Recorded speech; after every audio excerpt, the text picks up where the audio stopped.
Success in Radio. It's all about what's next. Go to financialsurvivalnetwork.com and sign up for your free weekly newsletter. You'll also get 3 free reports. The Financial Survival Network.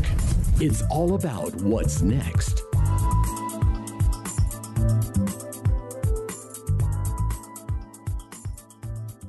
Welcome back. You are listening to the Financial Survival Network. I'm sure you were touched, as were we and so many others, by the untimely passing of Robin Williams. And we've got James Hirsen on, who knew Robin Williams, had met him. You know James Hirsen, host of LegalSurvivalShow.com, as well as author and legal analyst, Newsmax Hollywood reporter. James, welcome back to the show. Oh, great to be with you, Kerry. Yeah. So, something about it that when certain people go, it just, even though you don't know them, but they're bigger than life, and it just really strikes you, touches you in a certain way that you just don't expect, Oh, yeah. No, I think there are 2 reasons why it's so stunning and shocking that Robin Williams passed. The first reason is that of his generation, I don't think there's any performer of any medium that connected so deeply with people where they felt like he was their friend. It felt like, that he's so accessible and close and like a neighbor or like a crazy uncle or whatever, they would relate to. But the second is the manner of his death, that it was suicide. Because here's this person, by the way, he went to high school in Northern California and was voted least likely to. And when you look at his success, he's achieved everything in his profession that anyone would ever want. That is, respect from his peers through awards like the Oscar, Emmy, Golden Globes, the fame and wealth and 3 beautiful kids. And it just, everything seems, what everybody wants. And yet, he goes into that dark place, and also beloved, and thinks that he would end his life. It's so utterly stunning. And I ran across him the first time. He was actually not famous. He was just starting out as a stand-up comedian, which is, obviously his baseline, which is what he did. And a mutual friend introduced me to him. He was performing as one of many. There was no headliner. It was like an open mic night at a comedy club. Really? And this guy comes up, and the audience didn't just laugh when they saw Robin Williams at that time. They were stunned. They were in shock because he did things that no one has ever done. I mean, it was spontaneous. It was improv. It was such fast motion, frenetic. And he would do things.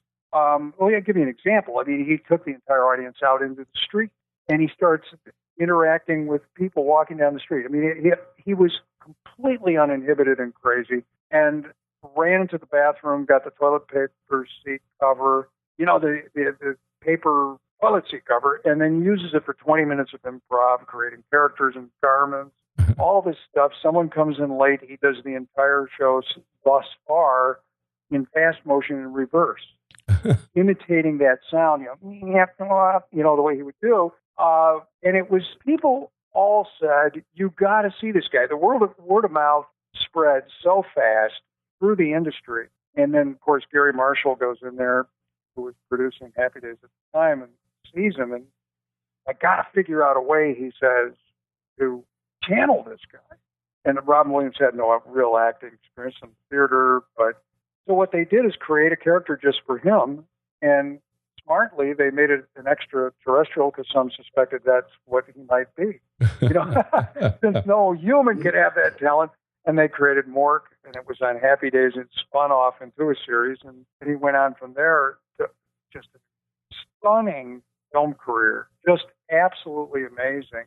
And I saw him in one other time at an event when he was sober. I don't think he was totally straight the first time.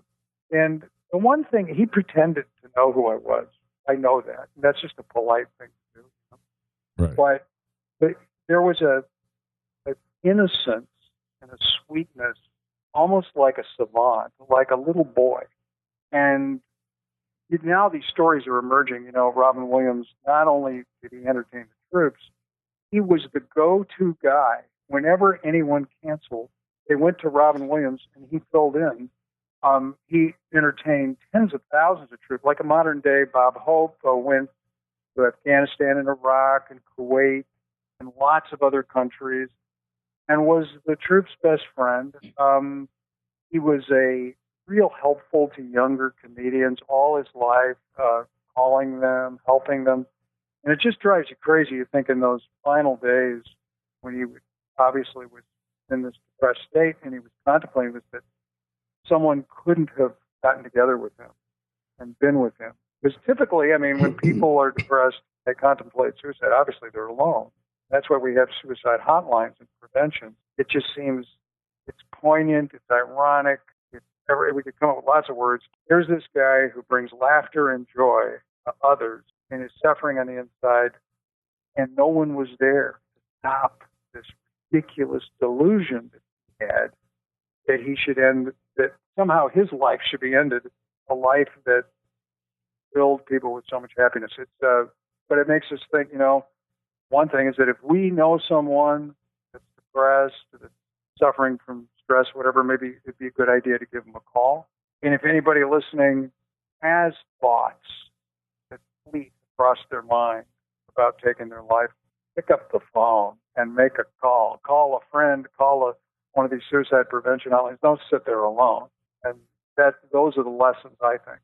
Yeah, well, supposedly there's a lot of people that have been calling up these suicide hotlines now, many people, and it's kind of, you know, maybe that's a plus, or maybe, you know, it's the hardest thing. I've seen people who've been depressed and wanted to intercede, and yet you just don't know. You feel a little bit helpless to help somebody in that state. And whether you're overreacting, you know, you're just not sure what to do with somebody in that situation. Well, one of the problems, you know, when we talk about that situation, we're talking about this depression.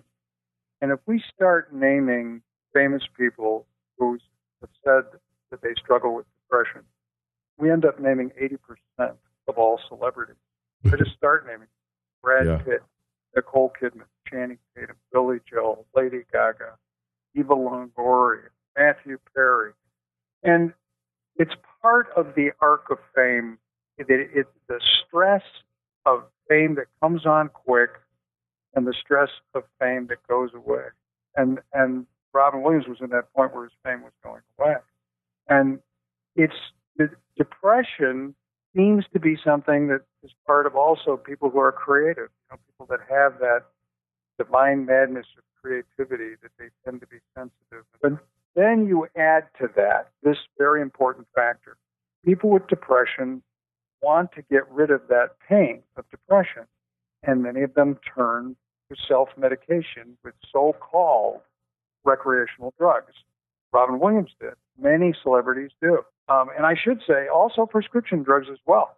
And in many cases, but with the recreational, like say something like cocaine that Robin Williams was hooked on, it messes with the pleasure center of the brain. It is artificial pleasure, and it ends up when the person ultimately seeks sobriety, the depression comes back bigger. And this is a vicious cycle. And that is a huge factor in why we see the departure of people that we wouldn't expect to depart. It has to do with the scourge, and it's alcohol as well. Sure.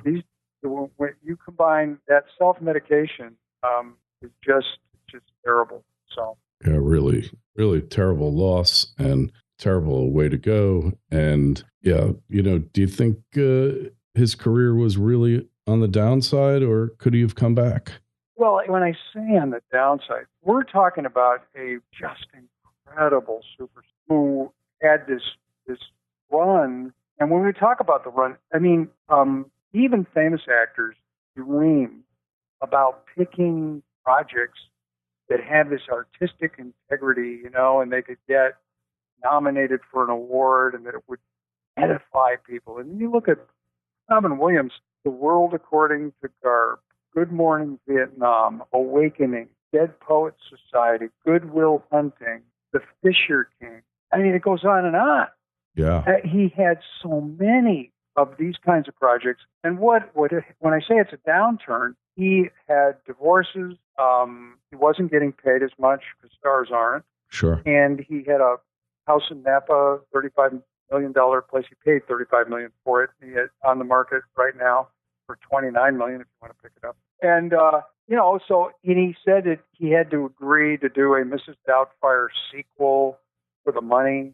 He had to agree to do TV for the money. So he felt, and it's true. I mean, he didn't have the salary levels, so his income level was going down. And the problem with celebrities is they live too high. And I don't know in the case of Robin Williams if he did that, but they really feel it when they have liquidity problems. And so he was feeling like it was down. I mean, the guy, in an unprecedented way, left this earth by his own volition with 4 completed films that are coming out this year. That's not a guy who's, he didn't have to make a comeback. He just had to keep working.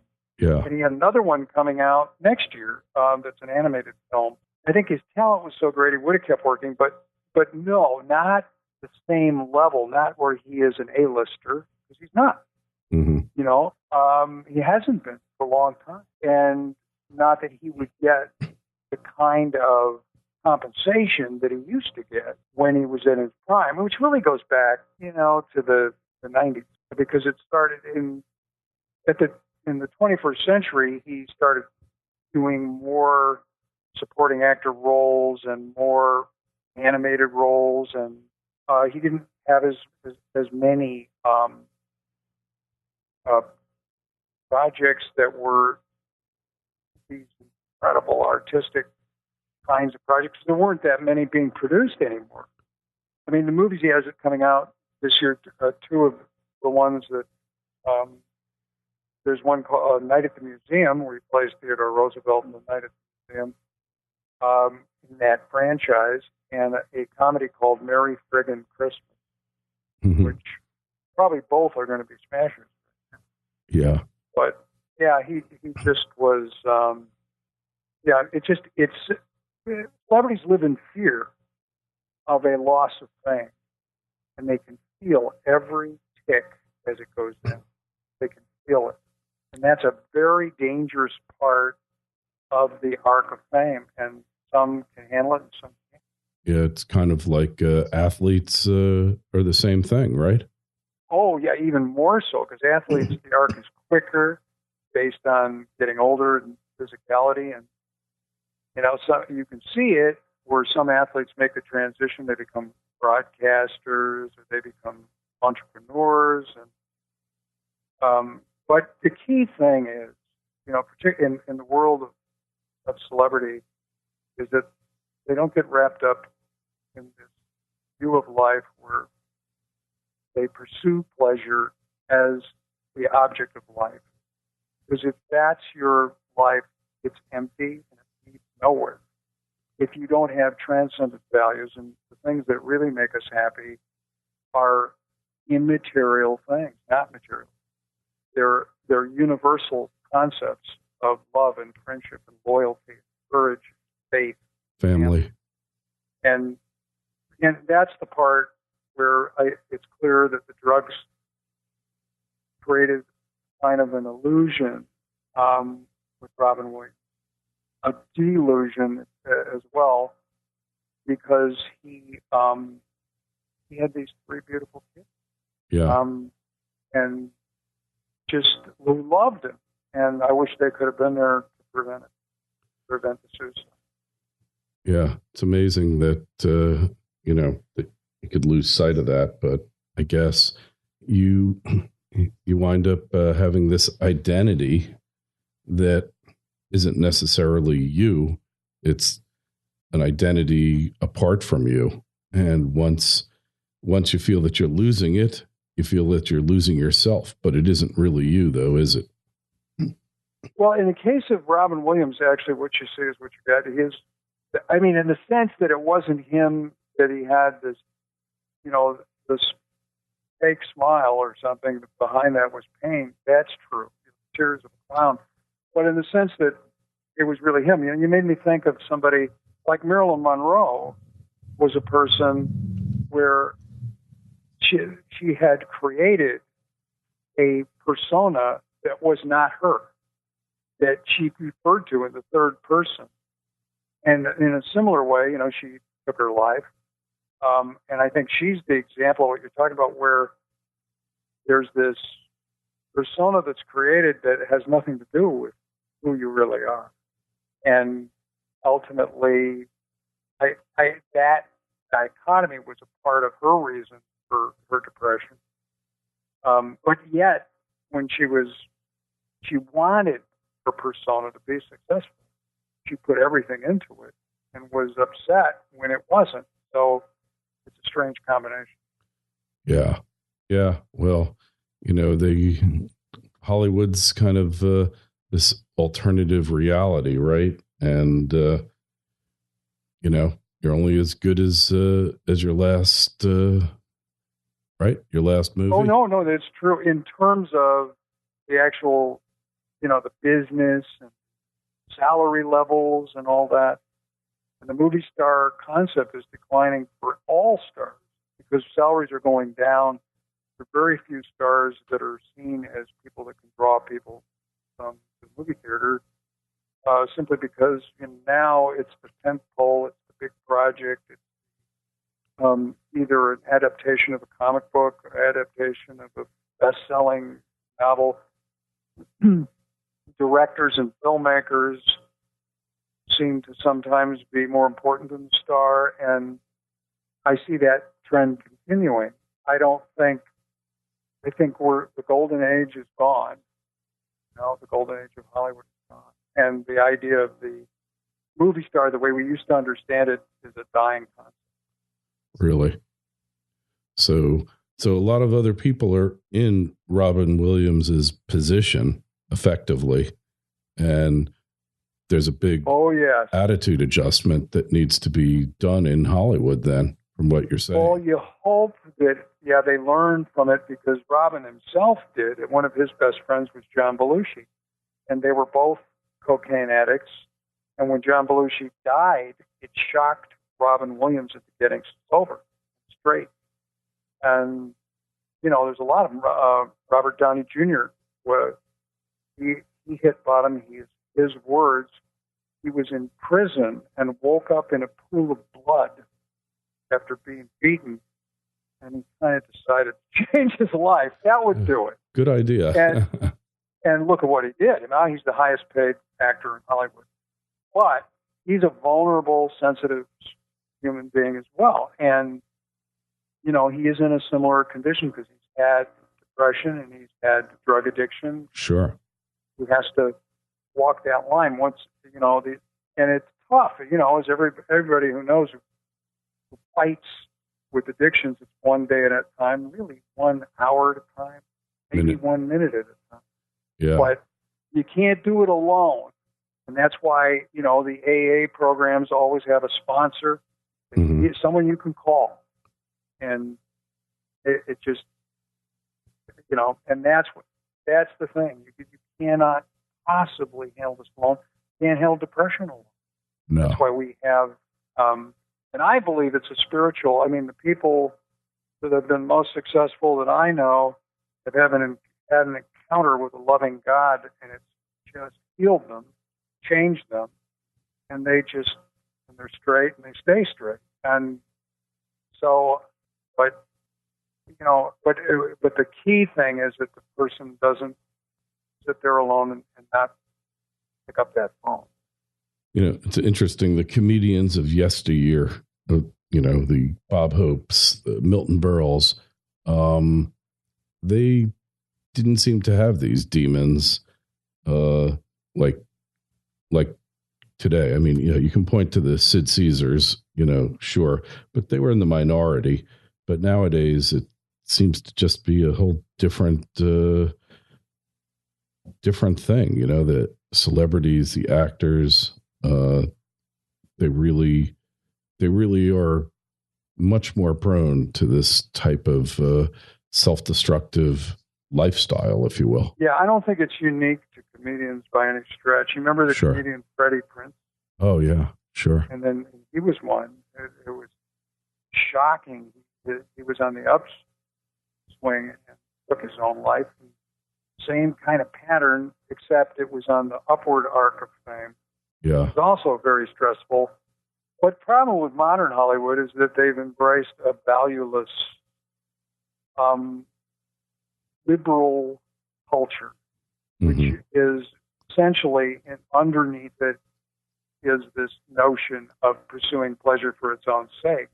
Sort of their patron saint is Hugh Hefner. And that's Hugh, somehow is able to balance his life. That's fantastic. But pursuing pleasure and using recreational drugs and that kind of, and it's really like a self-oriented lifestyle. It's empty and it leads nowhere and can lead to destruction. Heath Ledger's another modern figure we just saw. Yeah. He didn't maybe commit suicide intentionally on that one act. He OD'd, but people that OD on drugs seem to have a death wish, and maybe it's that way. But I think there's a valueless, libertine, liberal culture that is different from the past, where there still were notions of self-control and self-discipline and responsibility and notions of faith and family and, and on and on. Yeah. And you were a role model back then as well, that the public looked up to you, and, you behaved yourself, at least in public, much more than people do today. And you didn't hold up your defects as a source of admiration. Anyway, James, just tell us where we find your work and how we connect with you online. James Hirsen, HIRSEN.com. And you mentioned LegalSurvivalShow.com. And on Twitter, I'm the Jim Jams. So go check me out on Twitter. All right. And you'll find the link to James's show and website on financialsurvivalnetwork.com, and make sure you sign up for our newsletter. And James, we'll talk with you again real soon. Okay, sounds good. Thanks so much. FSN Radio. It's all about what's next. Every day, the Financial Survival Network reaches tens of thousands of listeners and would like to reach thousands more. By adding a video channel and more show hosts, we think we can make that happen. But we need your help. If you're a regular listener of FSN and would like to help, please go to clubfsn.com to donate monthly from $1 to $100. The choice is yours, but every bit counts. There are premiums available for you, but the biggest one by far is you helping FSN get the message out to your friends and family to be prepared, hopeful, and ready. That's what FSN is all about, and that's why you listen. So go to clubfsn.com and help us get the word out before it's too late. FSN Radio. It's all about what's next. Go to financialsurvivalnetwork.com and sign up for your free weekly newsletter. You'll also get 3 free reports. The Financial Survival Network. It's all about what's next.